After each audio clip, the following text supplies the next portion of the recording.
ఈ ఫోటోలో కనిపిస్తున్న మహిళ పేరు కమర్ మొహసిన్ షేక్. జన్మస్థలం పాకిస్తాన్లోని కరాచీ. 1981లో వివాహం తర్వాత భారత్కు వచ్చారు. ఈ మహిళ గురించి ఎందుకు చెబుతున్నారని అనుకుంటున్నారా? ఈమెకు ప్రత్యేకత ఉంది. కమర్ మొహసిన్ 30 ఏళ్లుగా ప్రతి రాఖీ పౌర్ణమికి ప్రధాని మోదీకి రాఖీ కడుతున్నారు. ఆమెకున్న మరో ప్రత్యేకత ఏంటో తెలుసా? ఆమె మార్కెట్ నుంచి రాఖీలు కొనుగోలు చేయరు.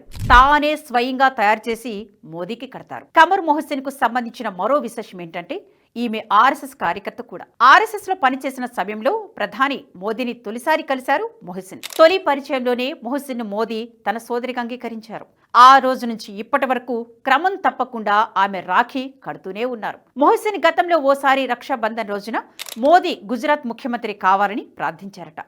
తన ప్రార్థన ఫలించి ఆయన గుజరాత్ ముఖ్యమంత్రి అయ్యారు.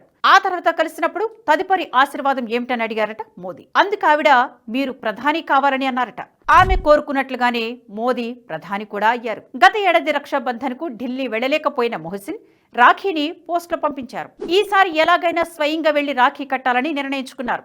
ఓం రూపంలో, గణేశుని రూపంలో 2 రాఖీలను తయారు చేసి పిఎంఓ ఆహ్వానం కోసం ఎదురు చూస్తున్నారు.